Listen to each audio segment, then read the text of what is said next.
Awaken to your truth that you are the I Am presence in harmony with the divine. You are consciousness beyond what the body and mind identify. This is Moment to Moment. Host Lynda Hope will remind and enlighten you to know your divine nature. You were born into the body already aware, but forgot it as you expanded your sense of identity, ego mind, pattern behaviors, and habits. Stop sleepwalking and wake up to your timeless, eternal, formless self. Now, your host of Moment to Moment, Lynda Hope.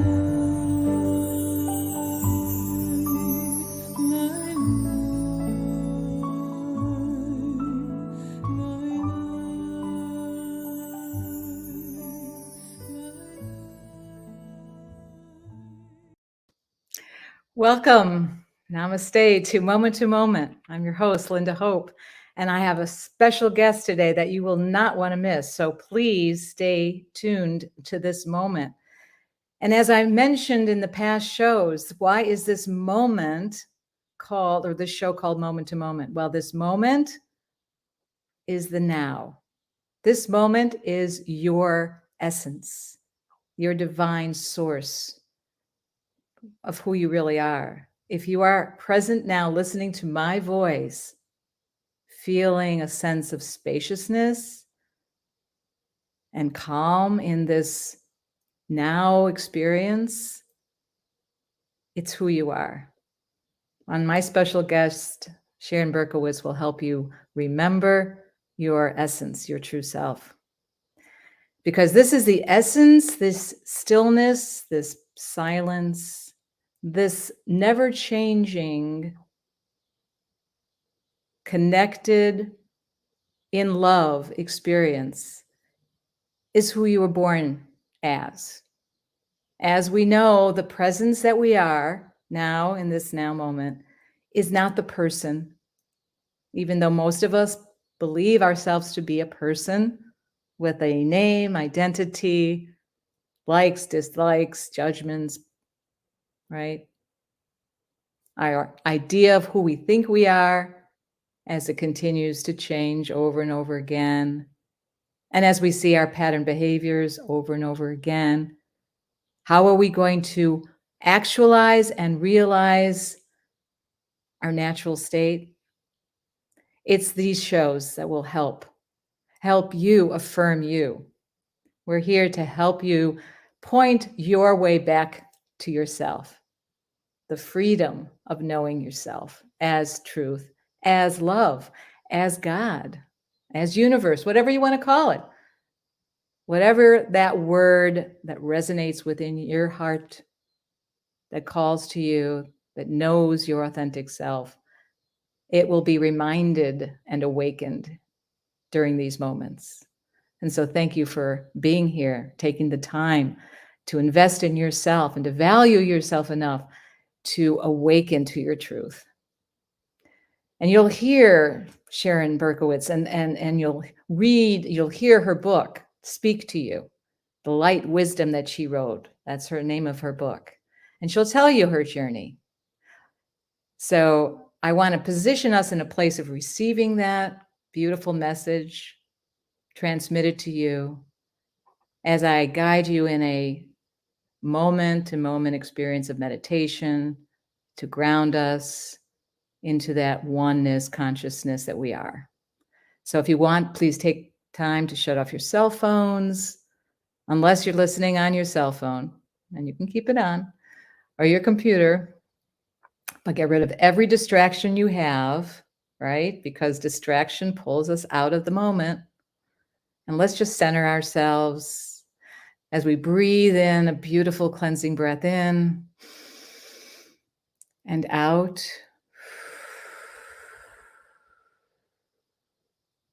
And in and out.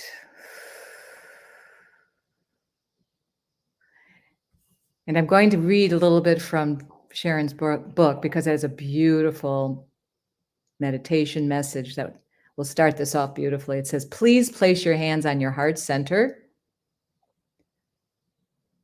and say, I come from my heart, filled with joy and being happy in the moment.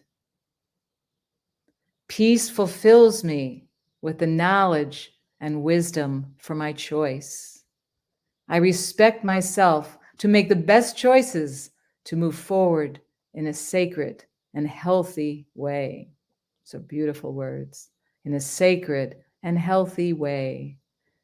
And as we put our hands on our heart and we feel the beating of our heart and we feel into our breath, that is our gift of life,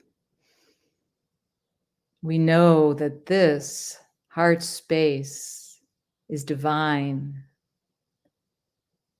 that we meld our mind into our heart, and that is that oneness that is felt beyond the person, beyond identity. We are just here, feeling the I am presence of the eternal now, the unchanging, eternal, never dying, was never born. This is you. And I'm going to chant the words, I am that I am. And this is not meant for your mind to figure it out. Listen with your heart as I say these words that direct you into you. I am that I am.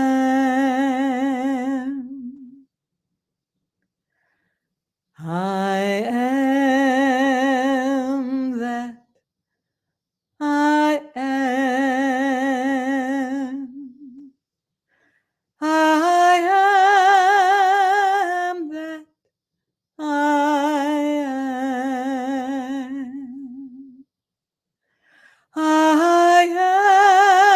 am that I am. I am that I am. I am that I am. I am that I am. I am. I am.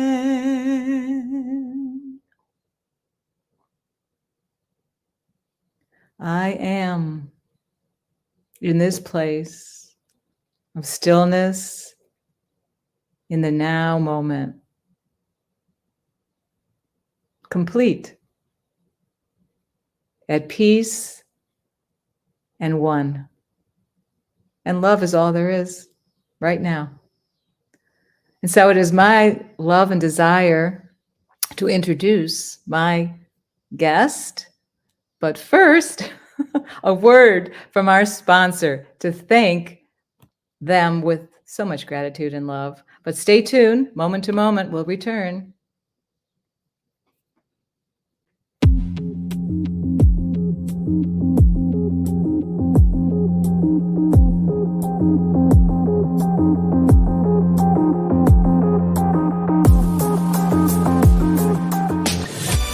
Want to see your video here? Sponsor WLTK-DB Talk Radio and watch us make that happen. With your paid sponsorship of $80, you receive a professional produced audio, video, and banner placement on our station. Not only does your sponsorship air during our live shows, but also replayed on our podcast and heard by hundreds of like-minded people. Visit WLTK-DB.com to get started and find out just how hard we work to get you noticed.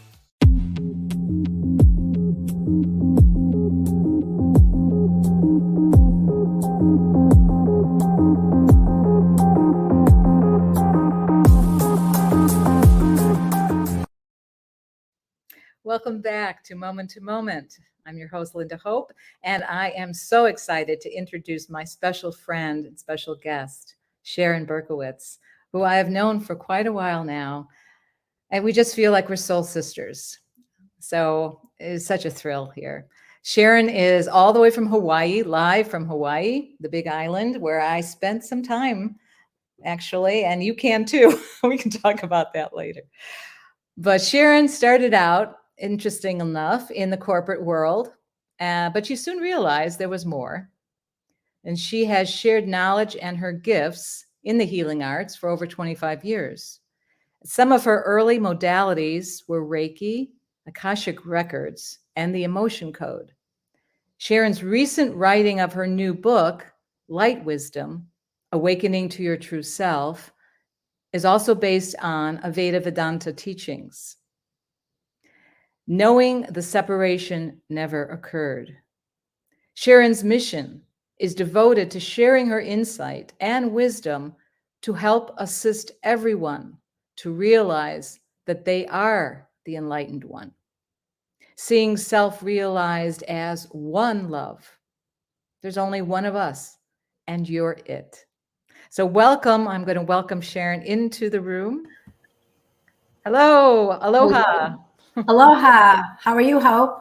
Oh, I'm wonderful. Thank you. Thank you. Thank you so much for having me on your show. Oh, of course. This is great because, we've been buddies on shows before, right? With our ALLONE Conscious Conversations. That's right. You can tune into that every month.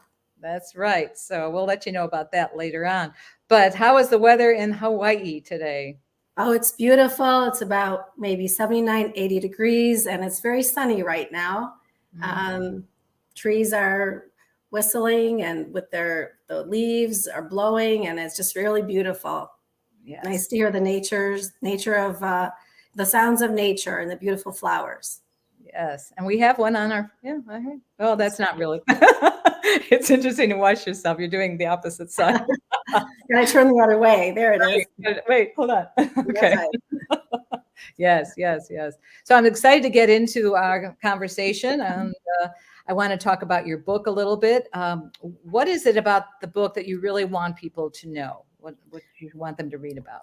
So great question. And what I really want to express and share from my heart is that our true nature is that we all are unconditional love. Like you mentioned, we're one love. And that we need to already realize that we are enlightened. And all we really need to do, if there's anything to do, is to remember who we truly are. And if in the story, in the Maya, the Mithya, if there is one problem, there is one solution, that the separation never occurred. And everything else, just to know, is a byproduct of that. So when you say separation never occurred, for those who are not really into that lingo, what do you mean by that? So it's a separation from source, from God, knowing that we're all truly interconnected and that we're all one. So in other words, people think we're one of 7.8 billion people, but you're really one of one, which is really interesting, because then that means that, what do you mean? I see reality outside of myself. I see all these things I make out to be true. And really what it is your states of mind, which are your feelings, create your state of mind. They create everything that you see or are experiencing. And it's really how you react to it. It's how you feel about something that is having you have a reaction to it or not a reaction. So it depends on your perception, how you're perceiving something, a person, a situation, or an event. Right. And would you say that when your reactions are not so favorable, when there's conflict and argument, that you usually have to look inward and say, okay, what's going on in me that's bringing this to my reflection, right? That's causing me to get a little bit off balance or argumentative or egocentric, right?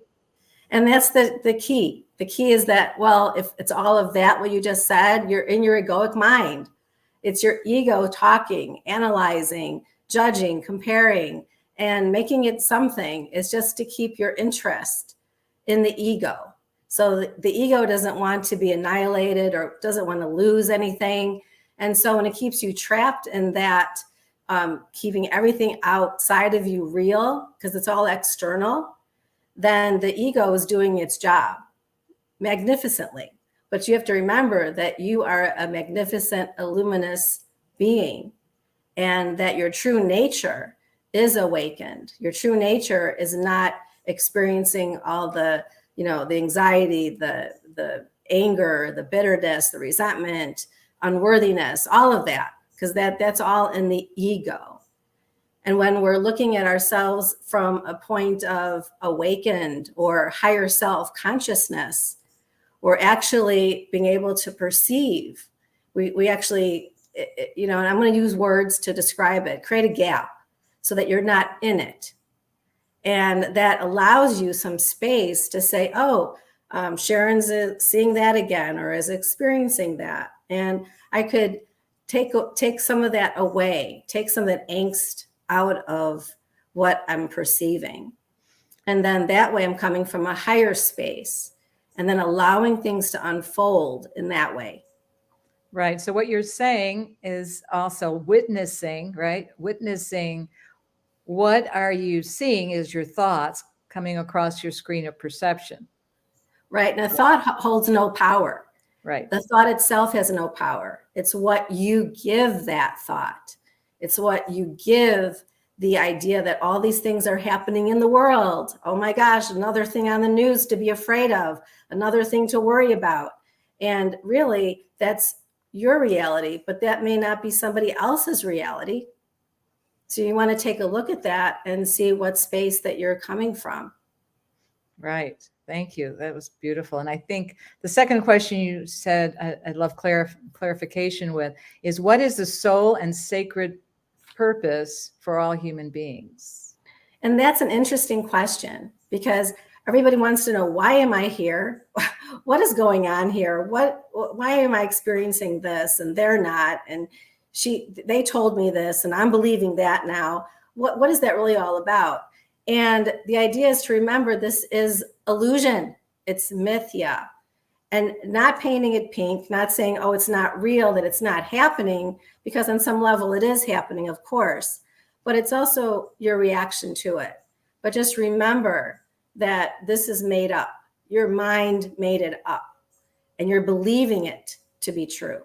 So just remember, when you know who you truly are and coming from your heart space and not your head space, analyzing, that then you can understand yourself a little bit better and know what the higher self-consciousness is about. And that's the awakening. That's the true awakening. And many times people are wondering, well, isn't this real? Isn't this happening? And what's the reason? Maybe the ego needs a reason, needs to say, well, this happened because, I wasn't moving forward in life and I hurt my foot, So now you're taking it to another level to say there must be a reason, because everything is symbolic. Everything shows up as a symbol on the earth. And it's all showing us something about something. And then it's our perception about it, what we make of it. Yeah. And I want to share an interesting story with you. I was having breakfast with my honey, Larry, and we're having this really cool breakfast. And I look up, this was in a Cuban restaurant outside. And I look up and there's a cigar box hanging from the top, on an outside patio. And it is a cigar company. And the last name is ALLONES. All right. ALLONES. But of course, it's all one. To me, it looks like without the S, it's ALLONE, right? With the all ones. All one, right? All ones, right? We're all ones. And so that same day, we're driving, and I look up at a billboard, and big letters, ALLONE, ALONE. Now, I noticed there is one L missing in ALONE to make it all one, which is an L. For me, it's love. L is the love that turns alone into an all one experience. The secret ingredient is that L word, that love word. Yes. Because everything is love. That's right. Right. And it revealed to me, I think those are the times where you say, when something is revealed to you, you can see that you're on the right path of synchronicity, right? That it's unfolding and it's it's sort of surprising you in the moment, like, I got that. But it's so much fun because you're seeing that you are on a very positive, high vibrational path. And I not really just like path, that. but in the moment is just all revealing such beautiful splendor, right? Like you said, we're all amazing. So yeah, and you said something here, always follow your bliss, your heart's desire, which is what we're talking about. That's true. Very true. And I like this quote by Dr. Wayne Dyer, and I just want to point that out. So you're here for the purpose that you signed up for before you enter the world of particles and forms. Many of the things that you refer to as problems result from the fact that you're disconnected from intention and therefore unaware of your true spiritual identity. You'll discover that your purpose is not as much about what you do as it is about how you feel. When you feel inspired, what appear to be risky becomes a path you feel compelled to follow. The risks are gone because you're following your bliss, which is the truth within you. That's Dr. Wayne Dyer. And I just read that right before you came on. Of course you do. And I said to myself, I need to say that quote. And then you did. And hey, there you go. Yeah. And by the way, let's just both hold up your beautiful book, Light Wisdom. There you go. There we are, Light Wisdom.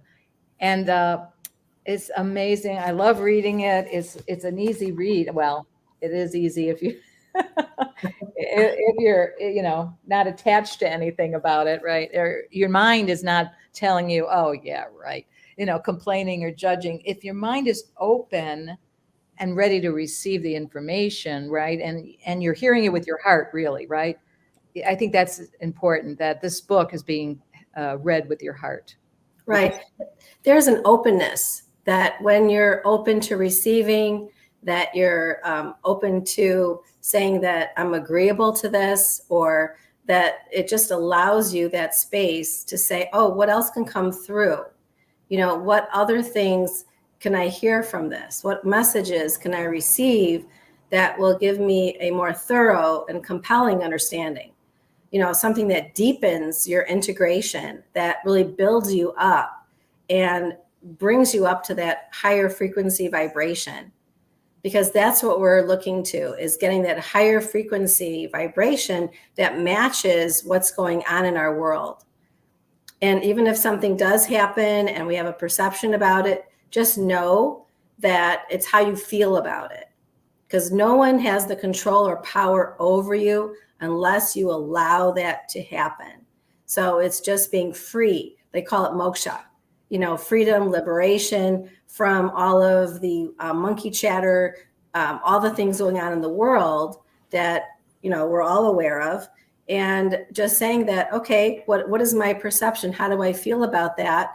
And then if you're feeling something really strongly, that it's something to release. So it's dissolving the states of mind, again, your feelings that contribute to an egoic mind. So when we release those feelings, that what we're doing is we're edging that out. So that way, when we come from a perspective of harmony and grace, that we're allowing that, which is our true nature, to come through. And that's how we can respond to things. And what happens is the byproduct is a happier state of mind, which is a state of being.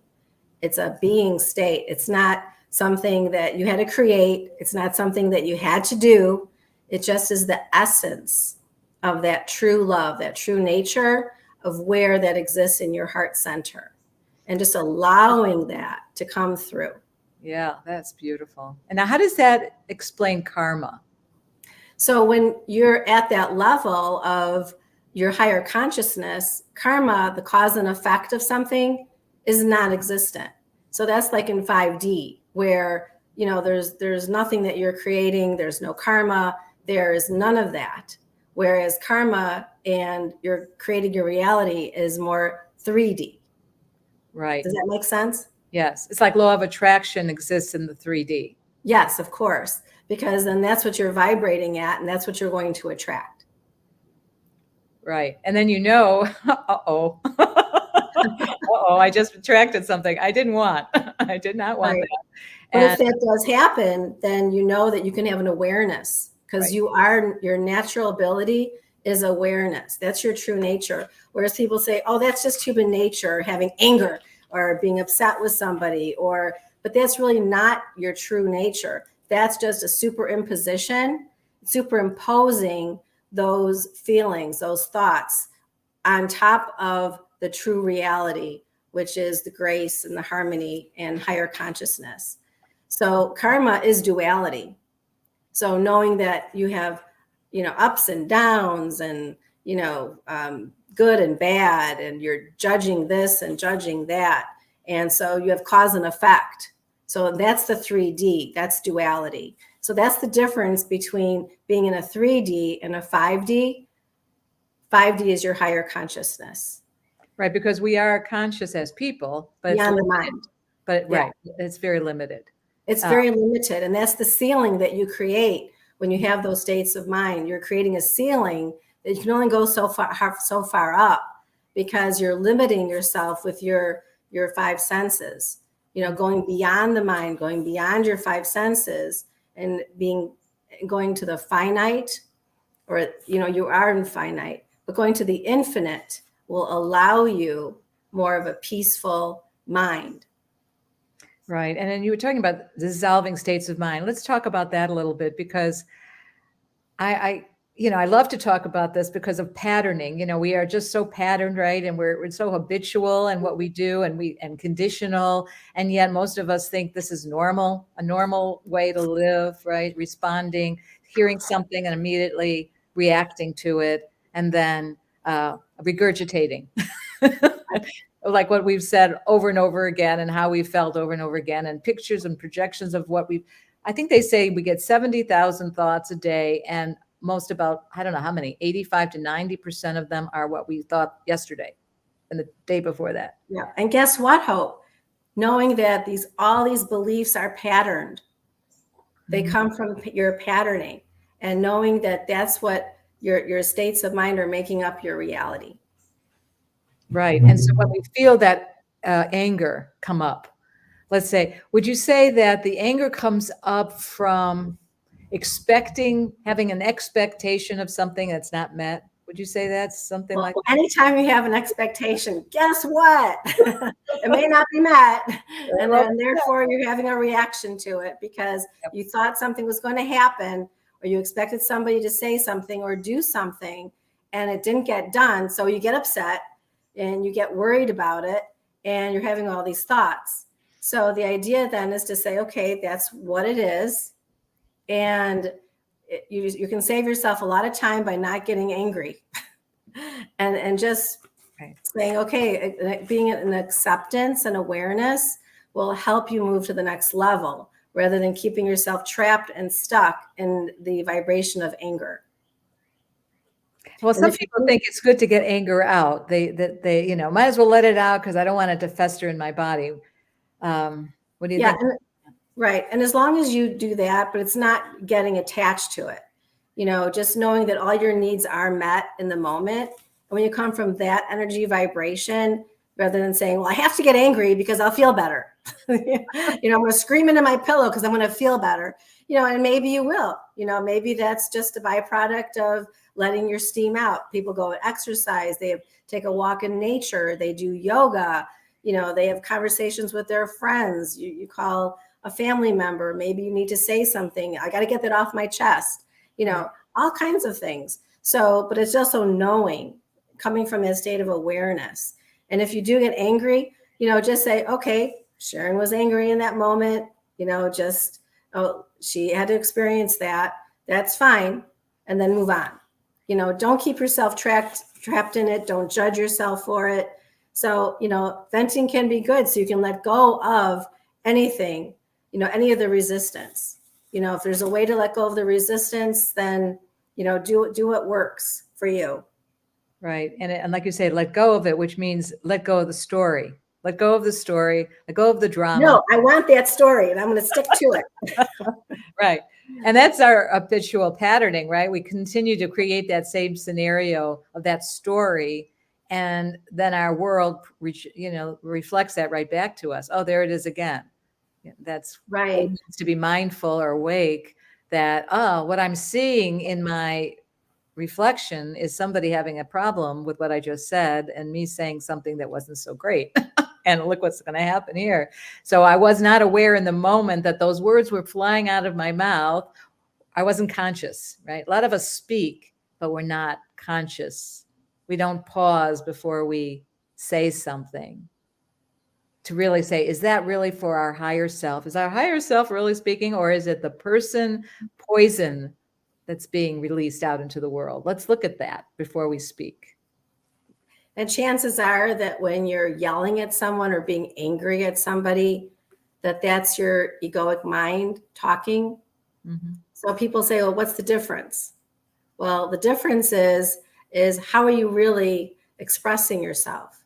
Are you expressing yourself in a good way? Are you coming from love? Are you coming from your heart center? Or are you thinking from your head?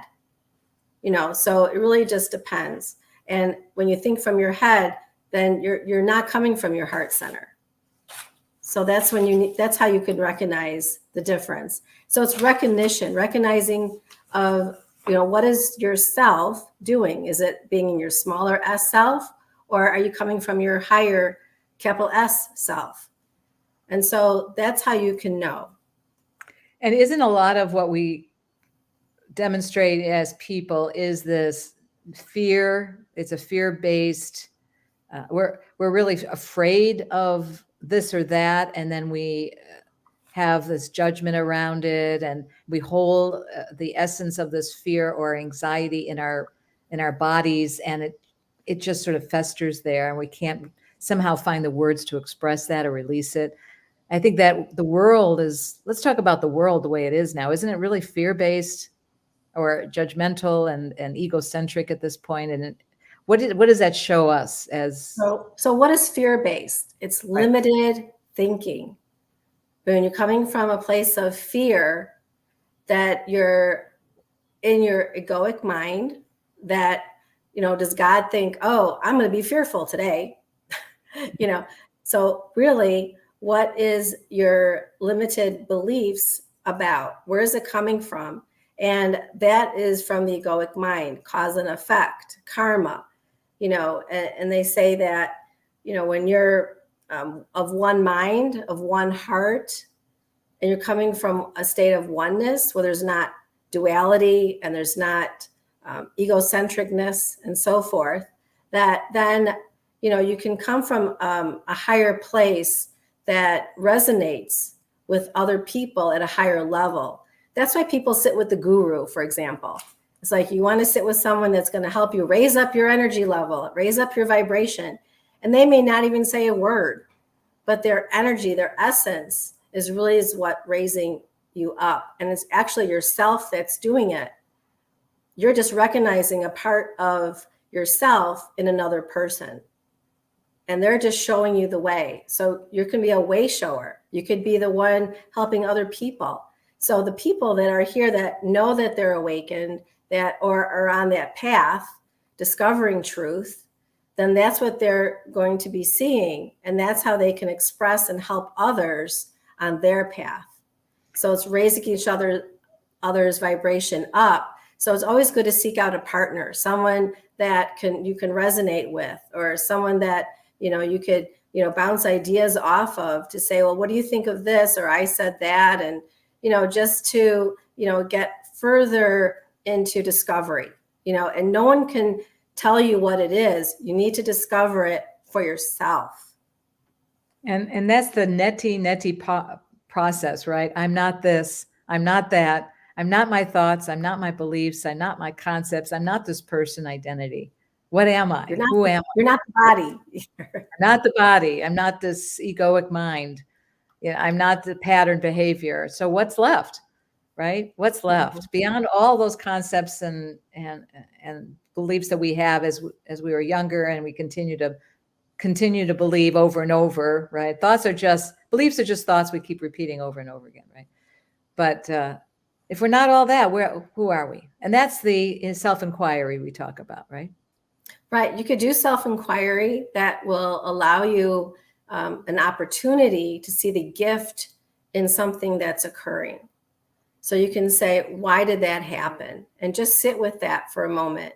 You know, you want to be quiet. You want to go into a still place that gives you an opportunity to just kind of be, in the sense that you're beyond your five senses. You're not thinking it. You're not doing something about it. You're just thinking that and just relaxing into the moment and just experiencing that. And in that moment of silence, you may receive a message about it. You may receive something that will help you on your journey. And that little piece of information is all you need to say, oh, that's it. And that aha moment, that's the discovery. You know, that is something that somebody else can't tell you. It's coming from deep within yourself. Right. That's beautiful. And I know that you'll agree that when it's all experiential. It's all nobody can teach you really. It's all what you experience to be your truth. And that comes with, some people think that we are born with this seeking, this desire to know who we really are. It's this sort of the same kind of desire I used to think was, how do I find God? How do I communicate with the divine? How do I find peace within myself? How do, how, right? And then we get to this level of understanding that experience, that knowing comes from within, not outside ourselves. When we get to that level of understanding. Yes, that's great. And, when you get to that level of understanding, it's like releasing the lies, what's really not true. So that when you're letting go of things that are not true, including, those feelings, letting go of feelings that were not even true, and stories and beliefs and patterns. And as we release those things, then who we truly are just emerges. It's already there. And so that when you discover that for yourself, that's how you have your own independent thinking, or your adventure, or your journey, or however you want to call it. But it's your own personal adventure. And I think that what you're talking about is the integration part, that here we are in an eternal, wasn't born, won't die, right? Being in this place of oneness consciousness, but we are expressing in a limited, finite, formed person that's living a life, and yet we are life. The essence of who we are is life. So that's an integration, right? It is an integration. And what you're also discovering is the next best version of yourself. It's like, how can you appear even better than what you just were? How can you be even coming from a place of integrity, honesty, grace, and just having that in your pocket, so to speak? Like that's who you are. And all the other stuff that's happening, all the chaos, all of the things that are emerging out there in the world that comes out on the news or somebody shared with you, how do you want to take that on? Do you really want to take that on? Or can you just try on and have that higher hat that says, well, how could I be of service? How could I support that? How could I be of help to you? Rather than getting wrapped up in the same story that the other person is, you can come from a higher place and be in that and holding wonderment for the person instead of, defeat or agony or stress. And then you're both caught up in it if you're not paying attention. So, because what you pay attention to, where your energy goes, that's what's going to flow. Mm-hmm. So you need to be in awareness.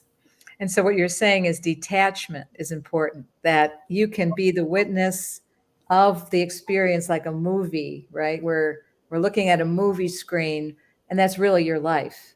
You are on the screen, and your experiences are coming and going in that moment, and you're just being there as a loving witness to it, knowing that that's not really your life, that you are life.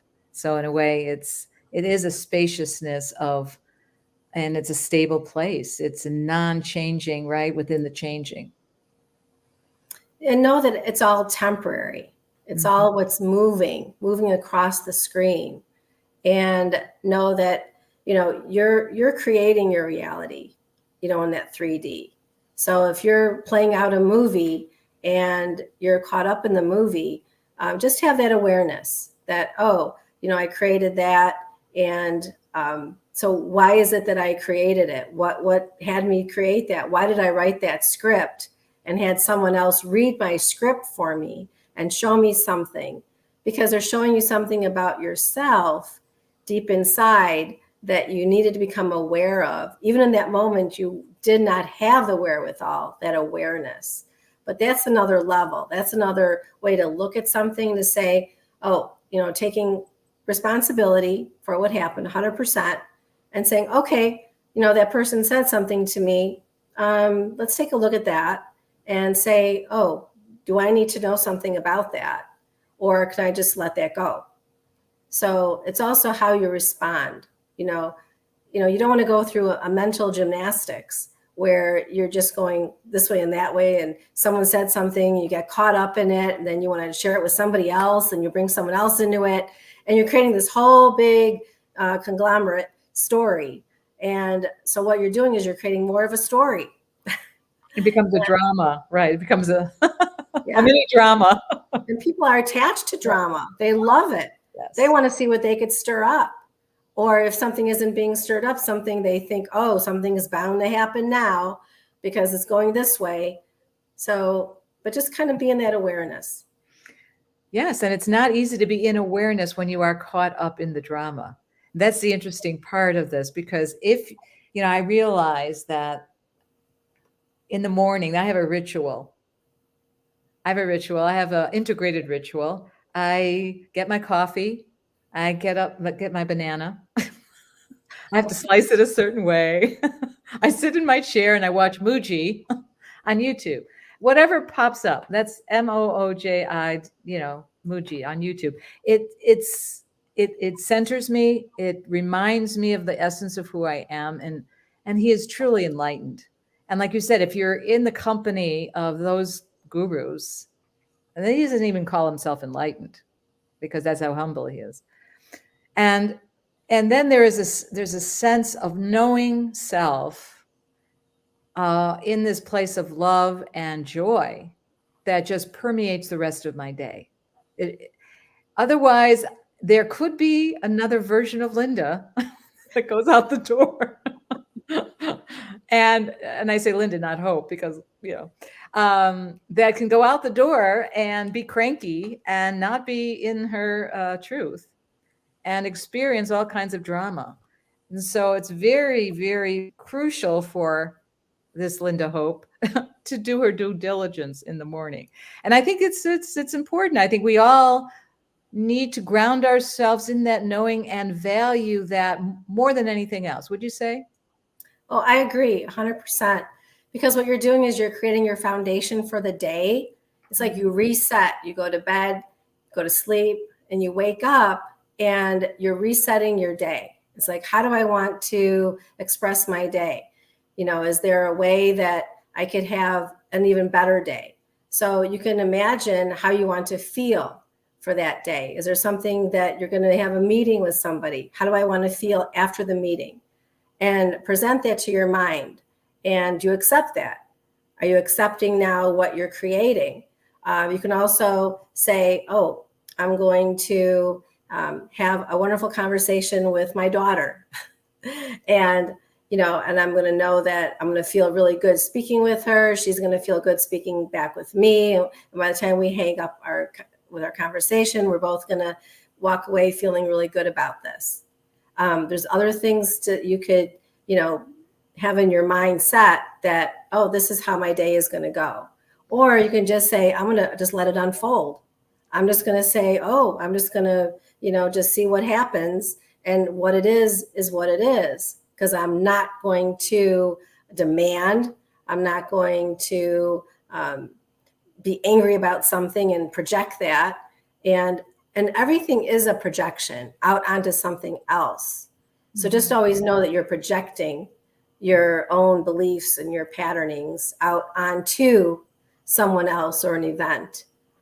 So I like what you said, Hope, about when you wake up. So I do self Reiki, for example, in the morning, and I'll do some stretching, and I'll do a couple of yoga moves. And I just started taking up block therapy, with my husband, Steven. Is that with, Hope Johnson or no? Yeah, but we're practicing it on our own as well. Oh, beautiful. I heard about that. Yeah, Hope will be on our show too. Yeah. Great. And it's a wonderful practice. Tell me about it. Yeah, tell our listeners about that. Block therapy. Well, it's breaking up the fascia in the body, and it's letting your immunity system flourish, and it's about bringing your vibration higher because you're getting rid of toxins that build up in the body. And so it allows you to experience more of a healthier version of yourself by using the block therapy. And you can also take a look at that online. Okay, that's great. Yeah, I'm looking forward to learning more about that. Yeah, and breath work is also really important too. Breath work, meditation. Yep. Yeah. And in fact, I remember being the seeker, as they say, the seeker, I think Mooji was the one that said this, that once you seek what you're looking for, the seeker disappears. Once you seek it. Because as a seeker, that's another identity we have, as a spiritual seeker. I was in that identity for a long time, wanting to get the answers and find, what was my purpose in life and why was I really here? And, and nothing really satisfied me as a seeker. I just knew the truth of the I am already. When I heard it, I went, that's it. I don't need to seek anymore. And so, yeah, would you like to talk a little bit about that knowing, the I am? Yeah, so if you're seeking, you are a seeker, and you will continue to be a seeker, and you'll want a class, and you'll want the next class and another class. Oh, but that one sounds really good too. Oh, I heard that one was good. And so you're an ongoing seeker.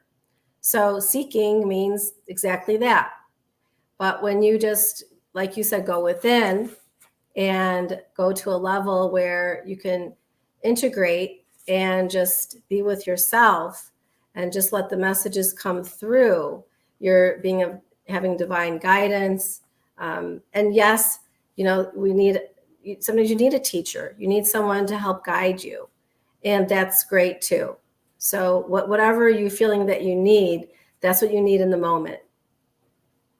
Yes. And being a seeker is, I think everything we are doing in the moment is exactly how it's supposed to be. People would say, oh, I don't know. Why do things happen to people, right? If it's supposed to be that way, why are young children leaving this planet? Why are bad things happening to the good people? What's going on with that scenario? And then you can always say, is there something really happening, on another level? But just remember too that because when we talk about seeking, you'll never find it because you're always seeking. And just, be and know that you are God, that you are that. And when people have that higher understanding, then they're not caught up in all of the mishmash. And I'll just call it mishmash because, that's the monkey mind, and when Mooji says, be still and know who you truly are and just listen and be still, leave your mind outside, don't get caught up in that. So, that's what you're talking about is like all this other stuff. And remember that it's just more stuff to fill your mind up with. Right. So do you want to go to that space? And if you do, enjoy all the monkey chatter and enjoy, all of the drama stuff happening, all the drama, because that's what some people are attracted to. And that's what gets them going. Or you could just be in the space and be of service and say, how could I be of service today? And, when you're of service, you don't have an agenda. You're not having your motivations met. Like you're not, transpiring something to get something out of it, for yourself. You're just being. And that means being of service to self and others. Right. Because what you're very clearly saying is the ego mind always has self-interest. So it's always contaminated with self-interest. That's right. Right. Where the presence that you are does not have self-interest. It just is. And it's there as it's really pure love and pure peace. And like you said earlier, when you are around a person that emanates that light and peace, you feel it on a visceral level. You want to be around that person. You want to be communicating with them. You want to be telling your heart story. I don't know if you and we always attract people who want to tell their story to us, don't we? It's interesting. Yeah. Well, but it's because we're listening. I talked about this on our last show, that active listening is so important. Yeah. And to be a good listener, that's fine. If I'm talking to someone, maybe they don't want me to fix them. They just want me to listen to them. And then at the end of the conversation, then this is what happens. Man steps up to the guru and he says, I got these really bad problems at home and the financials and all this and that. And he lets out all of his story to the guru, and the guru just looks at him. And without saying a word, all of a sudden the guy says, oh, you were so helpful. Now I feel good about myself. And he's able to move on and take care of his things. And the guru was just being present. Like you said, in the present moment, just being present. Mm-hmm. And that's where the divine guidance comes in. Right. Whether we're aware of it or not. Yes. And the distractions that we seem to always, let's talk about how distractions sort of eclipse this inner knowing that we are the divine, as this one in love. I mean, I think that, right, we have the psychological mind with all this mind chatter and all these and plans that we have to do for the day and all the meetings we have to have and blah, blah, blah, blah, blah, endless lists of to-do list, right? And then we just want to be still and quiet. Our nature is stillness and quiet, right? Right. And I love that. But we're being pulled away, aren't we? Right. You're being pulled because those are distractions. And when we're distracted in the moment, either do we want to give our attention to that distraction, or can we just give it for just a slight second and then come back, and not get caught up in that distraction. Someone's talking to you and they'll say, oh, there's a squirrel. Look at that squirrel over there. You're like, what did that have to do with anything? But it tracked your mind away. And then what does it do for the other person?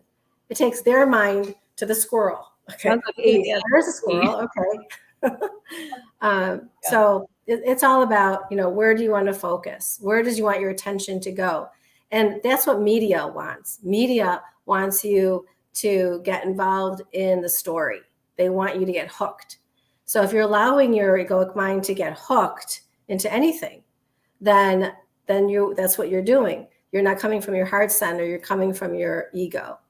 And that's where the ego wants to create the separation. It wants to build on that and say, oh, see how separate that is? See how, this is happening out there in the world. So it's that creating that level that says, oh, let's keep you trapped in that moment of separation. And let's talk about love too. I think that's an interesting conditioned response in the individual person. I don't see love as a very pure, from a person with their projections of what love looks like, can be very confining and conditional.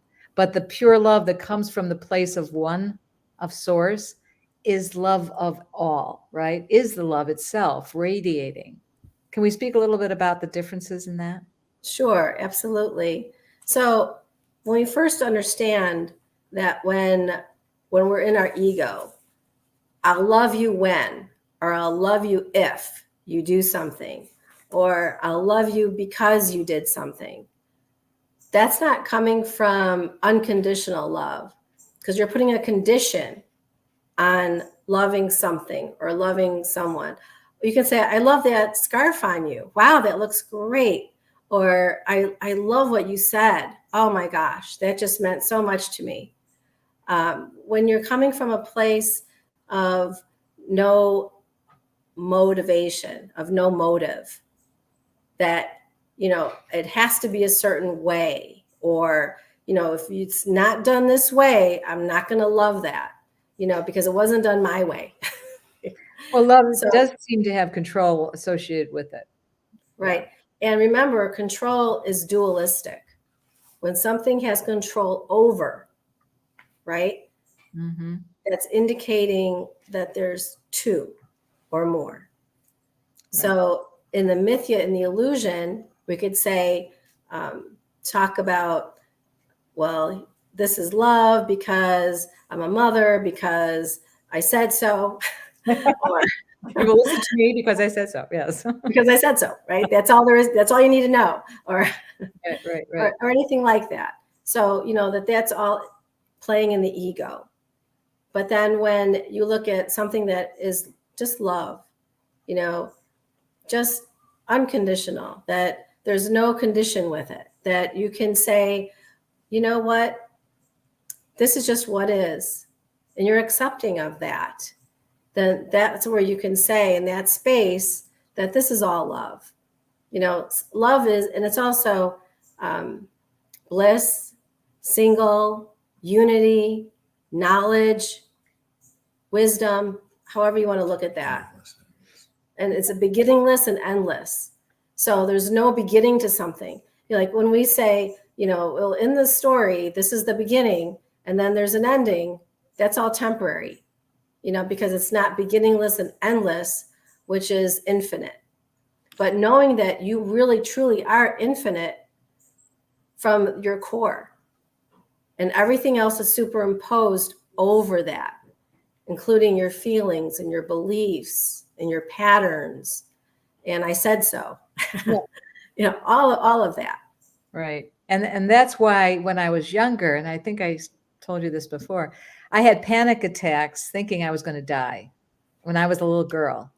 And this, I think, was a God-given gift to have this happen so young, and to feel like totally sucked in, like I was going to be devoured by the earth as I was walking my dog. Thought of that coming in, I was like feeling like I was going to be sucked into the ground. It was a horrible experience. And at bedtime, I'd think, what happens when you die? And I'm not going to be here. And heart palpitations for a long time, until another thought replaced it and said, I'll figure out what that's about. I'll figure out about what happens to me after I die. And I don't need to think about this right now. And that stopped my panic attacks. So I knew very young, not only was I knowing there was no such thing as death and dying, that I knew that didn't exist. And secondly, the power of thought, believed, can either cause you to panic and also cause heart attacks, right? It can cause everything, dis-ease within your body. One thought can do that. But another thought can change and bring out the sun and vanish, and the clouds will disappear, right? So the power of thought, believed, is so interesting. And just your power of thought, what you're just saying, that's huge, because we give our thought so much power. Like you believed that, wait a minute, this isn't true. I don't need to have those attacks, those panic attacks anymore. I can let that go, because now I'm in awareness of it. And I'm going to take another look at it. I'm going to take another perception, and I'm going to see what else shows up. And, oh, that's not true anymore. Because what you believe 5, 10, 15, 20 years ago doesn't hold water anymore.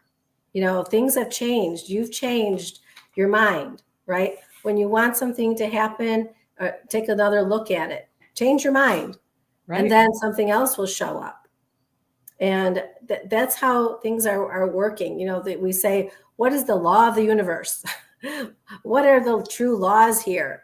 Well, it's when you're realizing that you don't have to be caught up in the deception of the lies, because that was something that you believe to be true. Those panic attacks. Oh my gosh, someone said something, and you panic again. But they're real. They're real to you until you made another choice.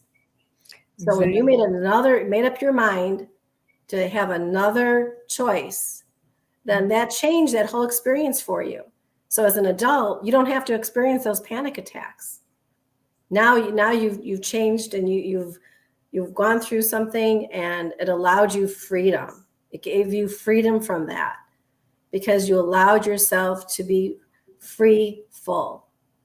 Yes. And that's all about what it is to be elevated to this place of knowing your truth, is it's freedom from your psychological mind, right? Right. Yeah, because it's all in the mind. Everything is happening in the mind. It's like a projection of the mind. Or I thought that, I stepped on something that was moving, and it was, and I thought it was a snake. I stepped on it, and I looked down, and it was just a piece of rope, because we were all talking about snakes, right before that happened. I'm like, a snake on the mind, right? And so you're projecting that out, but then you realize, oh, it's okay, and that's all happening where? In your mind. In the mind. So all of things being projected, manipulating things in your mind. You want to do a mental gymnastics to say, oh, I'm going to do this today and do that today, but still, where is it all happening? It's in your mind. And if you're not aware and you can't witness your thoughts, if that space is not there as the witness, right, you are just thinking it and reacting right in that split second.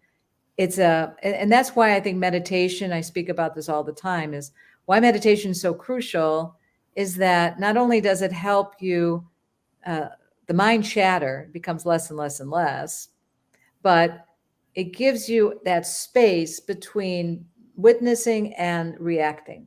It just automatically changes how the brain is processing that information. Yeah, and I like that about meditation. But also we can do walking meditation, being and moving, and we can still mow the lawn and still be in meditation. Yes. And there's also reference to like a Jesus Christ. Christ was walking meditation. He was walking and living it. And, people were seeing that about him, about his essence, and relating to that. And when they see something in themselves and it's reflecting them from Christ's consciousness, so to speak, then that's where you can uplift yourself. It's raising up your vibration, raising up that frequency so you can live and be in this world, knowing that you're not from this world, and, everything is not happening to you, everything happening for you. And just realizing that too, that, you're really, your heart space, your heart center is your true essence. It's like your North Star. It's like, it's Yes. sort of being in the middle of a tornado, being inside the chaos of it. And being eye of the tornado. Eye of tornado, yes, in that one, love. If it's not coming from love, it's coming from fear, right? Either we're in the love or we're in the drama of the fear, and we create the stories. Like you say, we spin the stories, and then we go down the rabbit hole, and we go, how did we get here? You weren't paying attention. Wake up. Yeah, and know too that you could be at a rock concert and still have peace. You could still have peace no matter what's happening outside of you. It's like looking at the news and still being peaceful about looking at the news. I did it again today. I think you'd be very proud of me. I actually turned on the news at 4:00 and I said, I'm just going to witness this. I'm just going to see it as the drama of the world. I'm not attached to this. This is not who I am. And I was seeing the play for what it was, as a play. And when I was, emotional about this 5-year-old who got killed by a car, I felt it. But I also knew that, that's terrible. That's horrible for the family. But I also knew that I am not part of that reality in that sense. That is not the truth of who I am.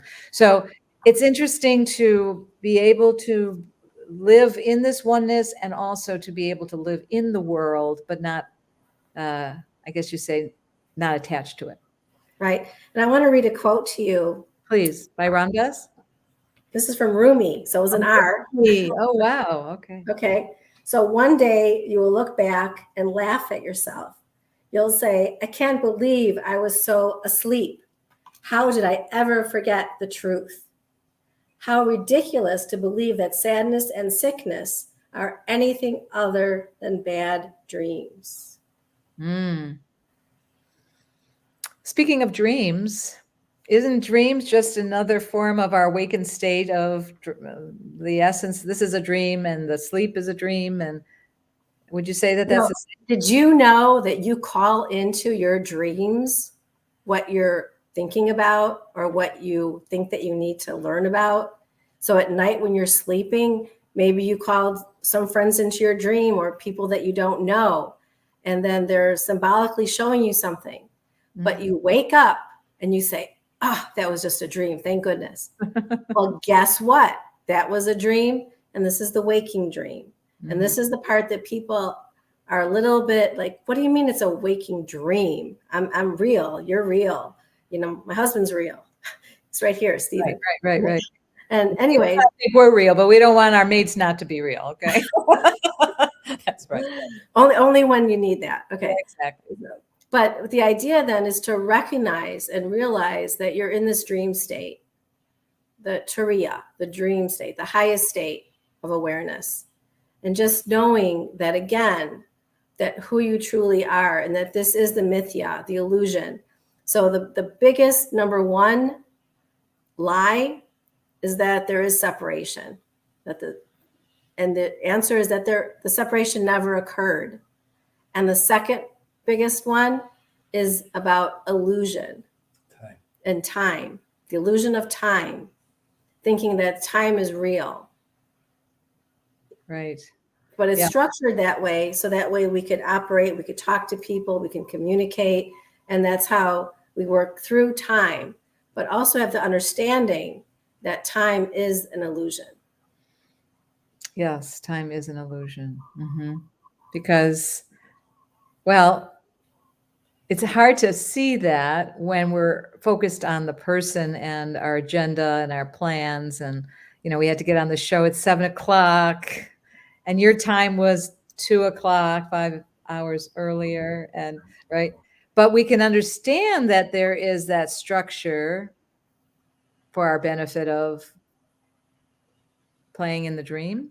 Playing in the dream, playing in the duality, and just knowing that it is dualistic. Time is dualistic. And that when we're beyond that and recognizing that, you know, we're seeing time as linear, right? We're seeing that this, then that, then this, then that.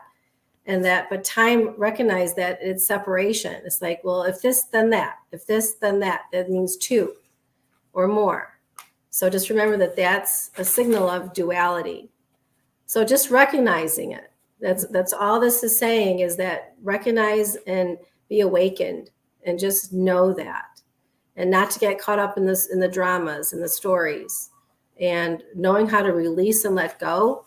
And in my book, you know, Light Wisdom, talking about releasing states of mind. And so that way you can go to that higher awakened state that allows you that it releases the superimpositions that we cause ourselves to believe something outside of us to be true. We're looking outside. Whereas the inner and the outer world are they the same? Are they any different? The inner and outer world? If there's one world versus the outer world, is it different? Is it You're talking about source being source? Is that different than the outer world, or? So, but inner and outer, what is that saying? That's duality, right? That's saying two. So the inner and the outer have to be the same one thing, because we're talking about one. Right. That's the integration part of it. That is the integration part. Yeah. That's great. I had a question for you, and I was so in the moment hearing you. The question went out of my head, which is nice. That meant that I was totally focused on what you were saying. So yeah, let's talk about the the world and the way it is now with the pandemic, as we want to say the word pandemic, we can use that word, I guess. It's still here. We're still, it's still running some people's lives. The feeling of now some people going back to work where they were before during the pandemic, they were working from home. I'm hearing this a lot, people trying to figure out how to make their life work now, right? They don't really want to go into a workspace, into an office. They'd rather stay where they are virtually because they love the freedom in that. They feel they don't need to be with an office. So there's a lot of resistance there in way they perceive their reality to be now versus when they were before. And the trap is that whole thing, right? Whatever that was, give it up. Because if anything, you want to stay in that scenario of the way you think it's working, that's just a trap for the mind. Would you say? Yes, I would say that the mind is keeping you trapped in that it's creating a situation or a story outside of you and saying that, well, let's see what drama comes up with this. And so when you go within and you say, okay, how is this making me feel? How am I going to respond to that? Because all these things are external. All these things are happening outside of you. Okay, we're going to go with that. And so what is it that you could say to yourself that, well, how do I feel about this? Getting in touch with your feelings and not more story.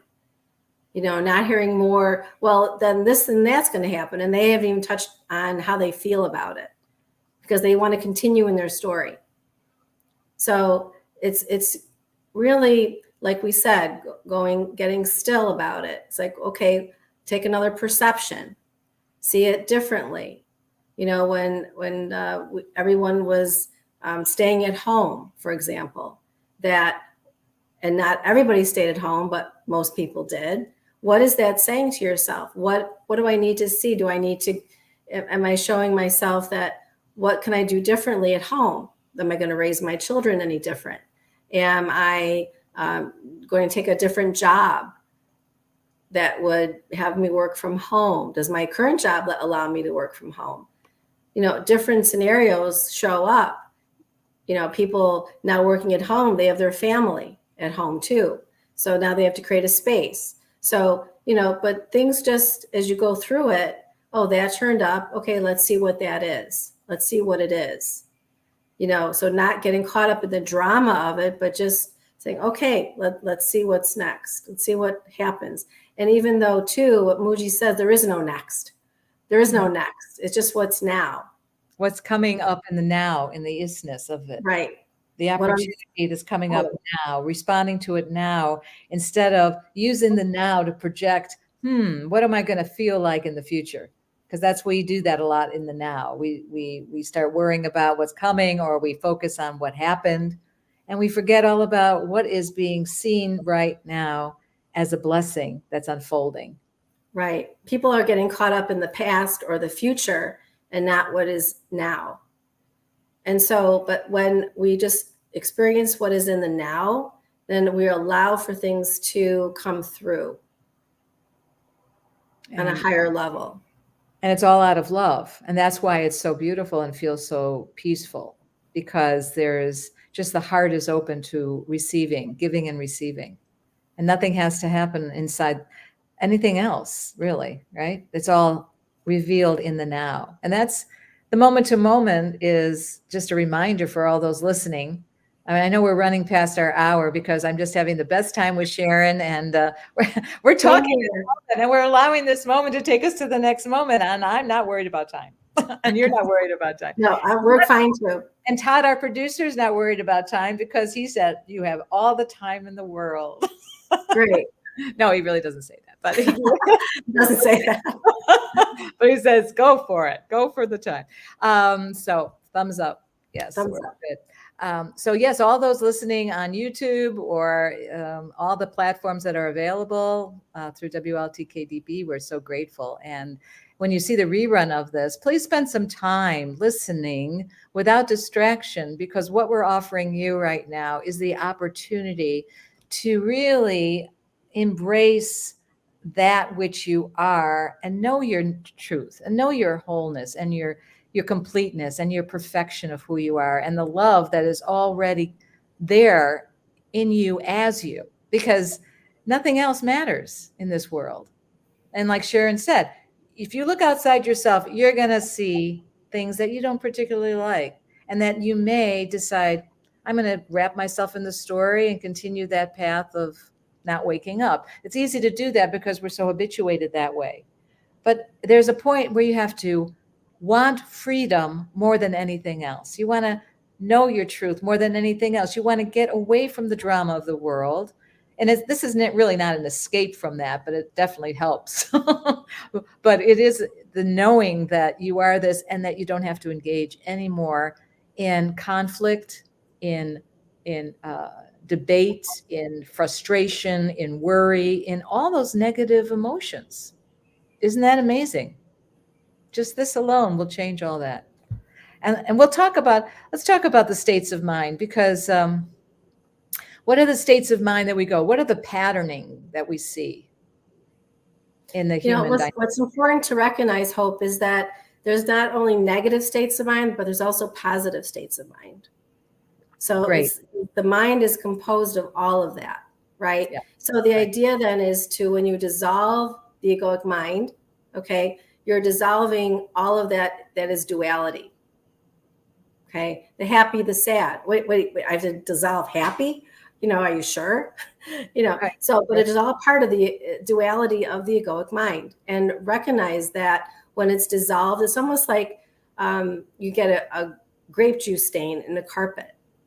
And when you dissolve and let go of the feeling, then what happens is like that grape juice stain, it starts to disappear, right? Mm-hmm. And then you do the exercise, the practice again, and it disappears even more until we realize the next day, oh, it came back a little bit more. Oops. Okay, so then you go back into that again and you do more of the dissolving practice. And that's just one way that you could dissolve your egoic mind.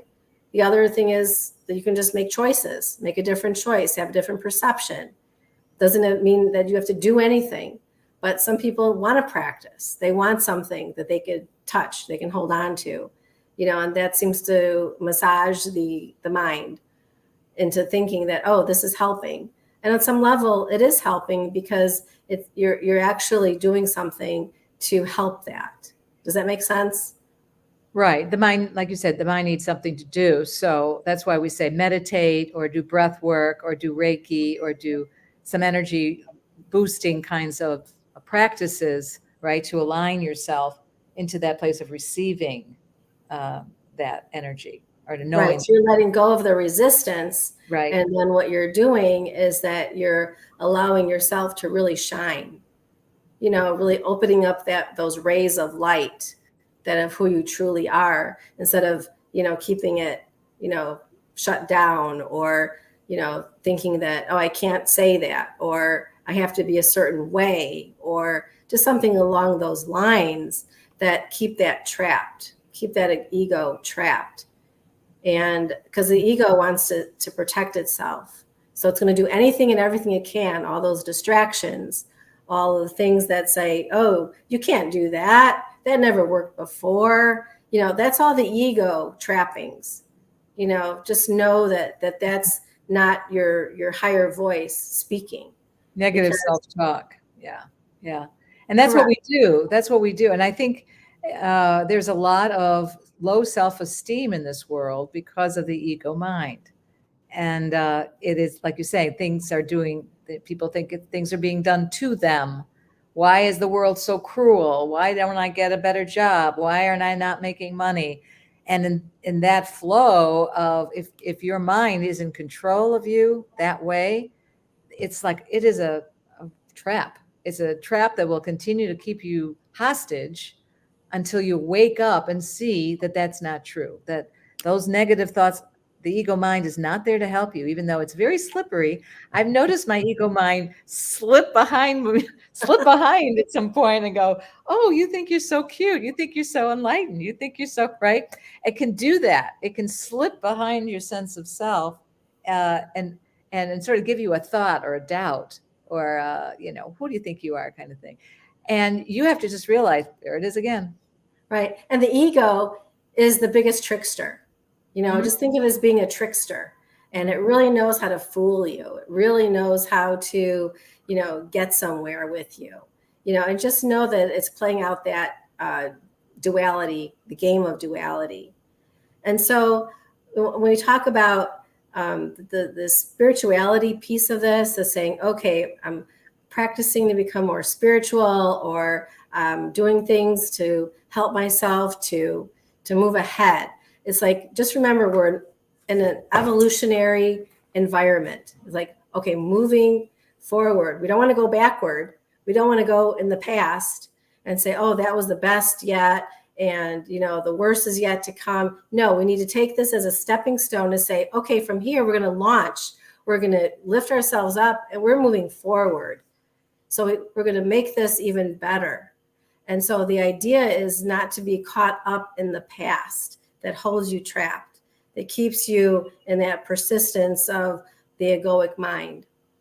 So I'm sorry. But even in that, isn't that a 3D concept? What we were just saying is, if we say how to be, it's sort of kind of thing. If we want to be a better person, let's do it this way. Because there's a lot of, let's explain what that looks like, right? There's a lot of motivational speakers out there and a lot of self-help books that say, in order to be a more loving person, or a more caring or a compassionate person, or a more grateful person, here's the following things you need to do that. We're not saying that. We're not saying, here, we're going to show you how to be a better person. We want you to get rid of your person. We want that to be gone completely, so that you can know the presence that you are, right? Exactly. Because it's all 3D. We're just talking about it from a 3D perspective.